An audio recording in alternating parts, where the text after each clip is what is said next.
আমরা কতদিন একটা গল্প শোনাইছিলাম না? আচ্ছা, গল্পটার নাম কি বলো তো? এই কথা না আব্দুল্লাহ, কথা না, শিয়াল আর কাকের গল্প। আচ্ছা, আমাদের গল্পটার নাম কি?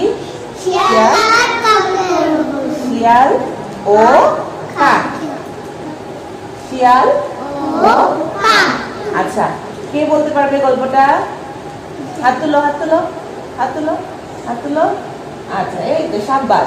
আচ্ছা, ঠিক আছে, তুমি শুরু করো, শুরু করো প্রথম থেকে। একদিন কাক একটি দোকান থেকে মাংসর টুকরো চুরি করে আনলো। তারপর একটি গাছের ডালে বসে খাচ্ছিল। তারপর সে ভাবতে লাগলো কিভাবে মাংসর টুকরোগুলো খাবে। হ্যাঁ, তারপরে তারপর একটি শিয়াল গাছের নিচ দিকে যাচ্ছিল। কে যাচ্ছিল?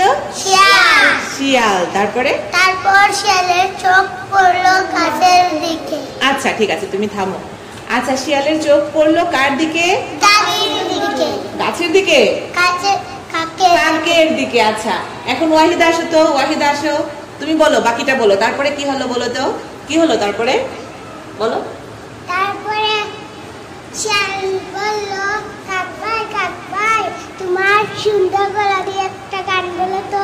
না, হ্যাঁ, শিয়ালের মাথায় কি আসলো? বুদ্ধি। কি আসলো? বুদ্ধি আসলো। তারপরে কি করলো শিয়াল? কি বললো? শিয়াল বলল, কাক ভাই তোমার শরীরের রং কি সুন্দর। হ্যাঁ, কালো রং।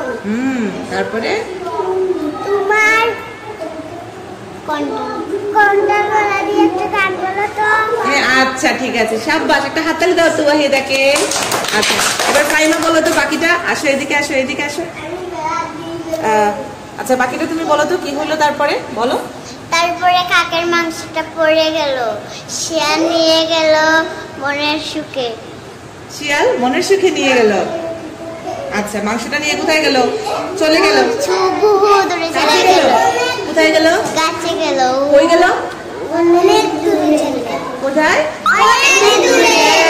অনেক দূরে চলে গেল। আর কাক মনটা খারাপ করে ফেলল।